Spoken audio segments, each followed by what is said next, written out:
Welcome to Change the Narrative. I'm your host, JD Fuller. I'm Susie Younger, an African-American licensed psychotherapist. I'm also a licensed therapist. We talk about the isms. We talk about the phobias, anything that marginalizes and oppresses. As a white woman, I ask the questions white people are too afraid to ask. Everything we are not and everything we are is because of fear. Through a mental health lens, Susie and I will have difficult conversations with celebrity guests, political activists, and everyone in between. Our mind will tell us whatever we want to believe, but the truth lives in the body, and that's where change occurs.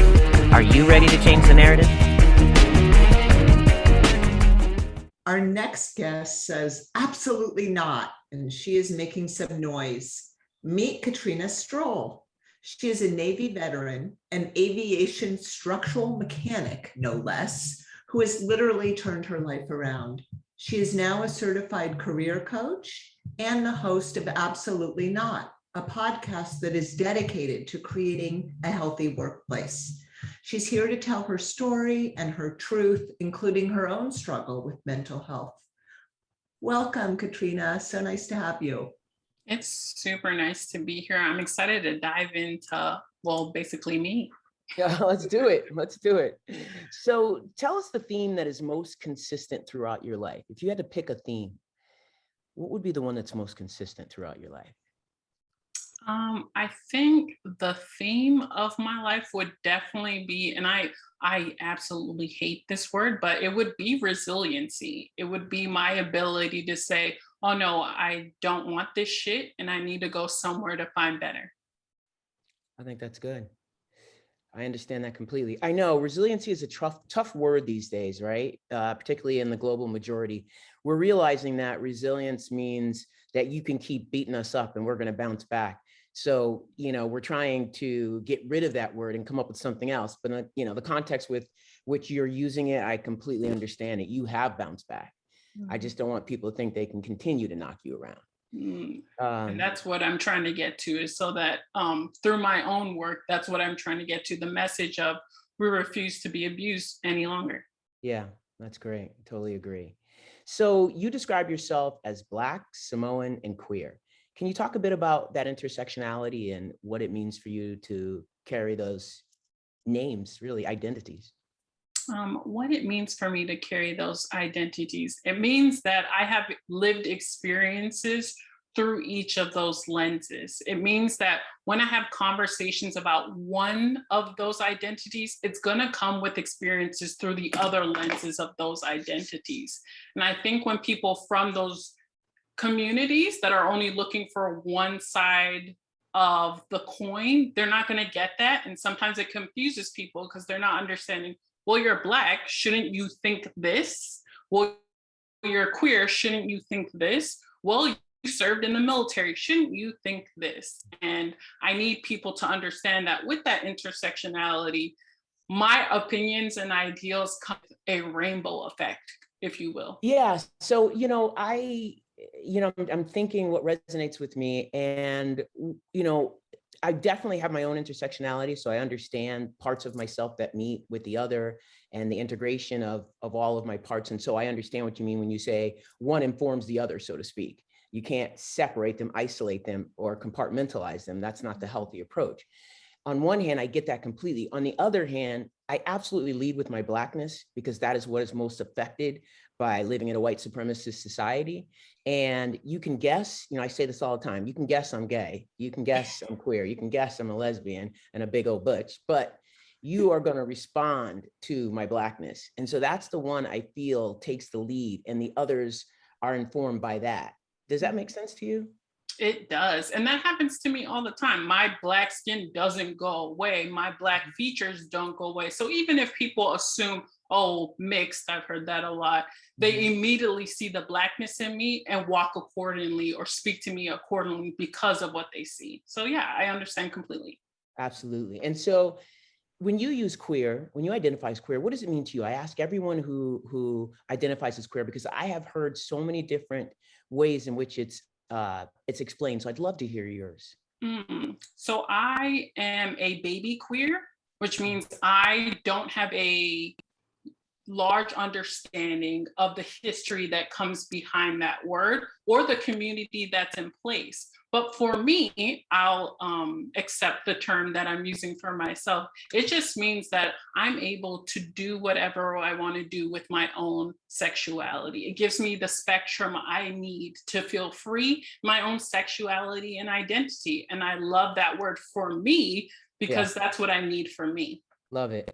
Thank you for sharing that. So you have shared that you live with PTSD, MDD, and alcoholism, major depressive disorders, MDD, and alcoholism. Did you receive these diagnoses while you were in the military or afterwards? I received them while I was in the military and was medically retired because of these diagnoses. Okay, okay. Has that impacted your what you received from the military? Have they been supportive and responsive to that? Could you Yeah, rephrase the question? absolutely. I'm just wondering if they had your back. That's what I'm saying. Oh, sorry. That's what I'm asking. Oh my goodness. Which is a very big question, but I will say that I was not supported after I received my diagnoses. That's what I wanted to know, and that's what I thought. And I'm so sorry for that. And I appreciate your service so much. Oh, thanks. So you left the military, you decided to venture into coaching. What was the catalyst for going in that direction specifically? So while I was in the military, I served as an aviation structural mechanic, and I was forced to become a career counselor. So I was both fixing jets and assisting people in their career development. I fell madly in love with it. I fell madly in love with it and did not understand why the military wouldn't let me stop turning wrenches and sit at a desk and help people move forward in their careers. Yeah. Throughout the transition out of the military, people told me to move into HR, and I kind of left coaching alone and career development alone because a lot of small companies don't have a career development specialist position. So Right. they said, okay, I'll go fall under the umbrella of HR. Throughout my time in corporate America and in all of the positions I was a part of, I was abused, harassed, and a whole bunch of stuff, which made me leave those positions and start my own business. I now focus on career development through my own lenses and psychological safety consulting and services through my own business to ensure that that type of behavior does not continue in any environment people want to be in. So that's what you mean by psychological safety. Thank you for explaining that. Yeah, that makes sense in the workplace. Sure. And so, in your LinkedIn bio, you said, I decided to take my own life after internalizing the behavior of a toxic workplace. Can you say more about that, please? Okay, you guys ready? Yeah. We're ready. Absolutely. Okay. And we got So- you right here. We're right here with you. We do. So in 2018, I decided to take my own life multiple times after being harassed, manipulated, gaslit, and abused by a toxic work environment. They continued to make me feel like I wasn't worthy of the amount of money they were giving me. I wasn't earning my paycheck, was their exact words. And I internalized that messaging to make me think that, oh, wow, I'm not a good employee. I'm probably not a good person. I probably shouldn't be on this planet anymore. I don't want anyone to ever get to that point. And so I focus on psychological safety in the workplace and enable people to really take a step back and know that what they're saying to people can be internalized and can cause harm. Absolutely. I once had I'm going to put him on blast. So what? He did say it. So I was the executive director of a teen center in Greenwich, Connecticut, and one of the lead, financiers said to me one time when I let too many brown and black children in there on a particular night that, I give my money to the Boys and Girls Club so that community can go over there. This community this has been created for our community. And when I opposed that, he said, well, how are you going to do better than this, really? Because at the time I didn't have my undergraduate degree. I had the professional experience, but I didn't have the credentials. And I think it was the next year I quit. And it's been, onward and upward since then in terms of my own trajectory, but that is a form of abuse. And people need to understand that that is unacceptable. Nobody should tell you you can't do any better. So that resonates with me completely. It's a horrible position to be in. Mhm. I feel you. And I think, well, when I was in that space, I didn't have the vocabulary I needed to name that harm. I didn't know what it was. I knew I felt this tug on my heart, and I was like, what the fuck was that? Like, I don't understand why y'all are treating me like that. But because they had the tactics in place to manipulate and gaslight me, I didn't know how to combat it. I didn't know how to name the harm that was being placed upon me. And so, just like you, I stayed there for as long as I could. Yeah. Yeah. If you add to it, the racial component, being a part of the global majority, it is so oppressive, which is why they're doing all this research on why brown and black people don't want to go back to the workplace after the pandemic, just to re-engage in behavior that has continued to marginalize us for a paycheck that's not really what we're worth. And so, and then, you're hearing the cry throughout society, and there's jobs and nobody wants them. Well, why would you want to go back to being abused? That's the thing that America doesn't understand, right? We're not making this shit up. It's real. So you have disclosed the levels of abuse you have experienced throughout your life.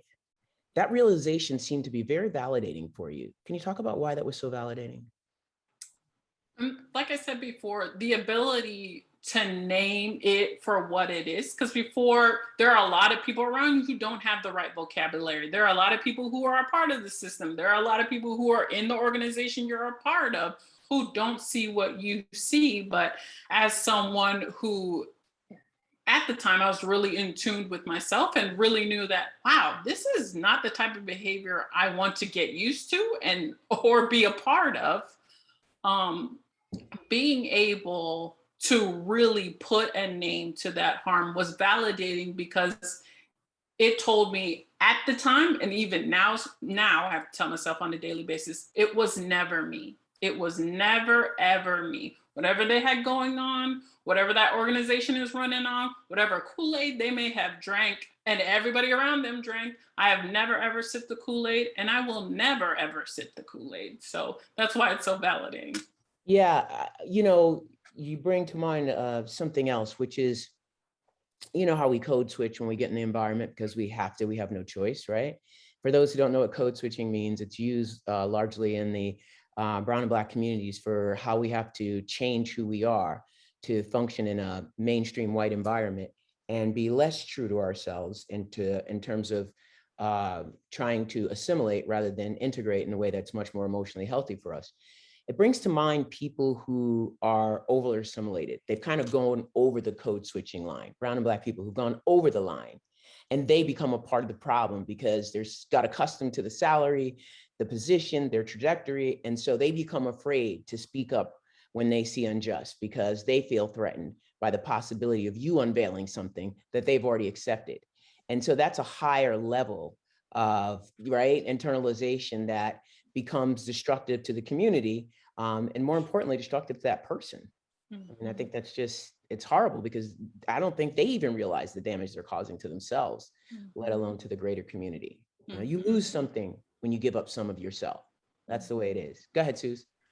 I was just going to say, listening to both of you talk about this, I spent my career before I became a therapist in a very white world. And I'm just thinking about the importance now of what I know and how important being able to name it, having education and mental health is so important, that has, and the world that was so invisible to me then, that I was just so complicit in it, living in it, not being aware of the experience of Black and brown people of color and the LGBTQ community in my experience. And I'm just thinking about how profound that is, knowing what I know now and wanting to go back. Yeah, and do a do-over. I had an experience today. Speaking of that, I feel so compelled to talk about the I don't know, right? The idea that the white dominant culture gets to walk around and say, I didn't know. And at least you have the decency to say, I wish I could go back. but most people live on that I don't know. You know, today I was in Big Lots getting a gift bag, and I watched this thing unfold, and it was in real time, and it was so painful. So real quick story, there's a line, there's no directions, you know, Big Lots, a free for all, right? And so there's a line, and it's not clear where you're supposed to be. So I almost jumped the line, but then I looked over and I said, oh, is that the line? Yeah, okay, get in the line. So then this white woman comes along and she proceeds to go right in the front. And so this black gentleman says, you know, the line is over here. Skip to the end where now I'm up front and another black woman is up front. She takes over the directions and has the nerve to say to this young woman who was actually in front of me that you cut the line. You should go to the back. My head almost exploded. Do you know what I'm saying? Yes. Like, she didn't even know about the line. Now she took over the line. Now she's the boss of the line. And she says to this young woman, you know, the line is back there. I jumped in so quick, she could barely get her last word out. I said, she was in front of me. And I just turned around because I knew if I did anything else, I would become the perpetrator when she was actually the perpetrator. And her fragility set in and she said, oh, thank you, as opposed to being humbly apologetic. So it's like that, I don't know, is so pervasive in protecting the white spaces and the white bodies. And I'm just so completely over it. I just want everybody to start talking to each other and calling that shit out. Like, why was I the one that had to call that out? Everybody else saw it happen too. And so I appreciate what you're doing. And I want the Susies of the world to go back and say to all the people that you knew, cut that shit out. It's not okay. We're sick of it. What the fuck? What the fuck, right? Absolutely not. That's what I want. Absolutely right? not. Thank you for letting me share that story in your space, Katrina, but I just thought it was relevant. Very relevant. Thank you for sharing. Absolutely. So personal boundaries seems to be the primary focus for you in and out of the work environment. How did this come to fruition? You really wrapped yourself around the word boundaries, and you use it frequently. And of course, I mean, anybody who's a therapist is a boundary whore. Excuse that connection. I'm not sure if that's appropriate or not, but I thought it was loosely, affiliated. So like we're obsessed with it. We will do anything to talk about boundaries. So I'm just wondering, as a career coach and sort of a person who's gone through the mental health struggle, obviously you've learned about boundaries and how important they are, but you've really made it a part of your mission. Can you talk about that? The reason I use, let me make sure I'm answering the question correctly. The reason I use boundaries so much in my work is because it's a simple concept that's also so complex. Once you get into boundaries, you then have to make sure that you are self-aware of your own behaviors. You then have to be aware of other people's behaviors around you. You then have to be aware of so on and so forth, your mental health and the boundaries that you're setting in place and the relationships that you're a part of. So it seems very simple, but as soon as we start peeling it back, people are like, oh shit, I have to make so many changes in order to set boundaries anywhere and create healthy relationships. So I think that's what I love so much about it is it seems simple, but you got to do the work. Yeah, and it also is universal. Susie, you and I talk about boundaries all the time and how important it is, right? And you've learned boundaries in your own personal struggle, your journey you've talked about on this show. What a boundary was. Right. Yeah. And I think, unfortunately, a lot of therapists don't learn what boundaries are until they fall over the edge and realize that, wow, me not knowing boundaries can inflict, an infringement on the emotions of people that I'm trying to serve. Because I do think therapists come from an honest, sincere place in becoming therapists, but a lot of times they don't know where they end and where their client begins. And that's a common boundary, right? I always say, people, we didn't jump into this work because we think it looks good. It does something for us as well. And you have to remember that when you're being a person who serves others. It's really important. So Susie and I talk about boundaries all the time. And that's why I really appreciate, the way you wrap yourself around it and that you use it so universally. I think it's really important. So, I really want to know, you already answered what psychological safety is, but can you talk about what psychological first aid means? There's a couple of terms that you use that I want to make sure people understand. So I actually just received training in psychological first aid, and it was specific to during the pandemic. Because of the global wide pandemic that's happened, or I would say 1 in 3 adults have now experienced a traumatic event in their lives because the global pandemic it doesn't discriminate. Everybody had a piece and part of the pandemic that happened. So now you have had experience, you have a lived experience. So I am starting to implement processes to make sure that anyone that comes to me for services, I have the ability and capability to provide psychological first aid, because every single adult or every single person that's coming to me probably is living with lived experiences at this point. Okay. All right. That's good. I'm glad we explained that. Susie, you want to hop in here? Any thoughts, any feelings?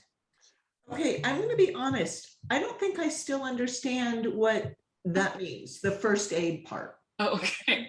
It's That's helpful. ensuring, just like first aid, I'm not a doctor, I am not a physician, I am not a surgeon, but I am a first responder. So if somebody is in crisis or somebody is in shock, I will be able to provide the aid that they need firsthand before they can go see someone with more experience, say a counselor or a crisis center or something. But I'm there to intervene and be the first aid for them during that time. And for the services that I provide, it helps a lot because a lot of people don't realize that they're already in that stage. They're already probably in need of the first aid, and I'm able to kind of refer them to the next level.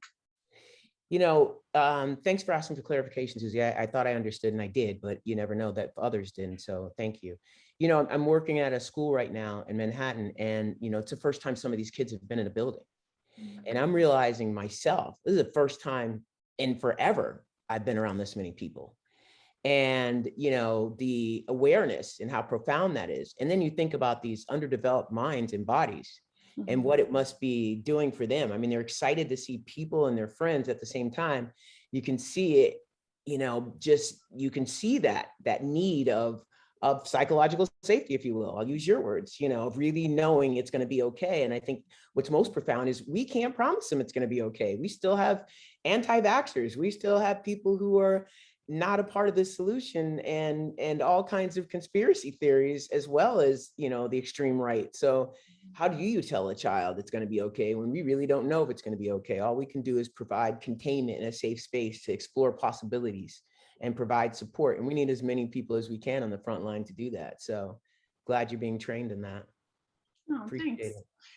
So now, Katrina, is there anything you want to share with us? Because we have a couple more questions, but I want to make sure that you've shared all that you want to share with us. I think at this point I have shared all I want to share. I always give a quick plug to foster care. So I grew up in the foster care system. I don't know if y'all can edit this out or not. No, absolutely. I'm all about talking about foster care. I worked in foster care system for a very long time. I have a lot of feelings about it. Go ahead. So I grew up in an abusive family. We didn't have a lot of money, the whole shebang, and we ended up in the foster care system. I always do a quick plug because since being more vocal about my experience and my lived time in the foster care system, I have met more people who have been in the foster care system. And I really felt alone. I was very quiet about having grown up in the foster, being poor. Nobody talks about this shit. Until I started talking about my experiences, then people would ping me or DM me or email me and say, I also was in the foster care system. I was like, oh my gosh, there's a whole demographic people are not talking to. That's absolutely true. And I appreciate the actress. What's her name? Susie, come on, you know names. You know pop culture better than I do. The one who's dating Common right now. God, why am I drawing a blank on her name? Tiffany Haddish. Yes, thank you. Oh, Tiffany, yeah. Oh, no, you're late, Susie. Don't try to jump in now. Katrina already got the answer. Don't you come up in the rear. Yeah, I totally appreciate her vocalization of foster care and the experience. And, I appreciate her making it real and visible and human for people. I also am challenged by the effort to show how resilient one could be, as opposed to how oppressive, damaging, and criminal the foster care system is in structure alone. Rather than pay money to families to be able to replenish themselves and grow in their parenting and build the family system, they take you from the family system, put you in a family system they can't guarantee is safe, and pay people to abuse you. How does that make sense? It's absolutely criminal. So I will talk about the foster care system all day and all night. I already believe I'm on one of their hit lists, so I'm good. I'll keep it pushing. I don't think it's okay. And I appreciate you bringing that up. I think that we need to talk more about it. Thank you. Oh, thanks. Glad you made it through. I worked on the front line in DPSS doing assessments for people. And as a part of the GROW program in California, I cannot tell you how many homeless people dropped off after they aged out. Just another criminal aspect of it. If you're not going to college, where do you go? Apparently Skid Row is one of the places you get dropped off, just like the people who are, imprisoned. It's just so many things that are systemically set up to, oppress and ruin people. And so again, anytime you want to talk about it, you can come on here to talk about it. Okay, I'm just really curious what your response is to what JD just said. What comes up for you? To the systemic problems with the foster care system, I concur. And I concur because even through my experiences and sharing experiences from other people who have gone through the system as well, there's so much stigma towards us, like the people that went through the system. And it's always like, oh, well, you must have done something, or like, how did you get there? Like, we were children. How? Like, I'm so confused as to how children who were abused and need better situations are now equal criminals. So yeah, just a lot of identities, a lot of lenses I have to survey the world through. So pretty fun. Yeah, appreciate it. Good question, Sis. So what's next? Let's get on to where you're headed, what you're doing. What's next on your journey? Next on my journey is, so I think it's been 2 weeks, 3 weeks now. I was featured in a documentary on depression. And can you name the documentary? I can't because it's not out yet. Okay. Well, let us know.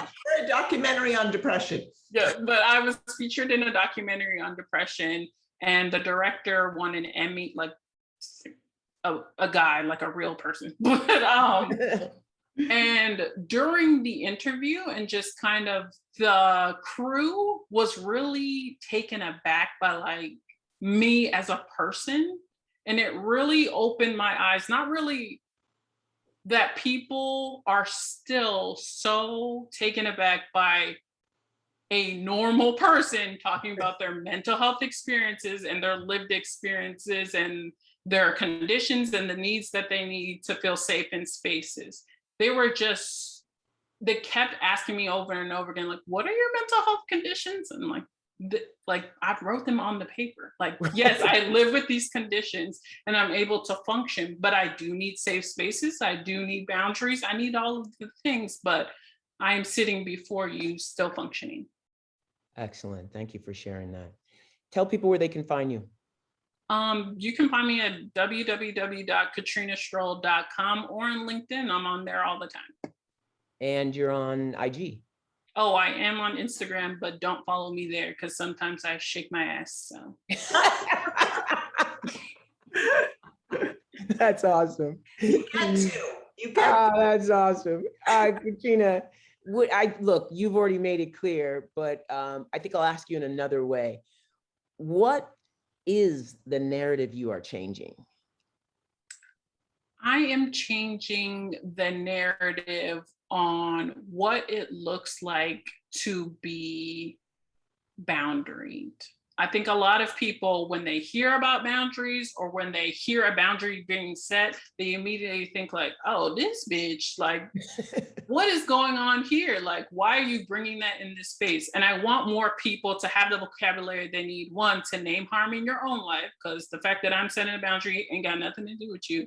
Yeah. And two, so that you're able to name harm so that harm doesn't come towards you and you're not causing harm towards other people. All of the isms that we talk about on a daily basis, sexism, racism, trans, queer hostility, all of those isms and are harm, and they all fall underneath your respect and trust that you're giving towards another person and the relationships you're building. So long story short, I'm trying to change the narrative around what abuse looks like, what boundaries looks like, what all of this shit under the umbrella of mental health looks like, because y'all need it to be changed. I love that. And that's a perfect place to end. And I also want to validate you in saying, we all have some mental health struggles. This idea that it is exclusive to certain people who look a certain way is ridiculous. People need to understand everybody has it. And when it's, further down the continuum, it's a chemical imbalance. If you had a broken leg, you wouldn't walk around with a wobbly leg. You get it fixed because it needs to be, contained and re-established or whatever. I don't know what word I'm saying, but something. And the same thing with, thank you, Susie, reset. And the same thing with your chemicals. If it's a chemical imbalance, sometimes you need medication to be balanced. Sometimes it's okay. It's not a crime. So thank you so much for coming on. You are a doll, really. It's so sweet. You are so sweet. And this time has been so great. And I love your message and fully in support of what you're doing. If you ever want to come back on, we'd love to have you talk about where you are further down the road on your journey and so forth. Really appreciate your time. Oh, thank you so much.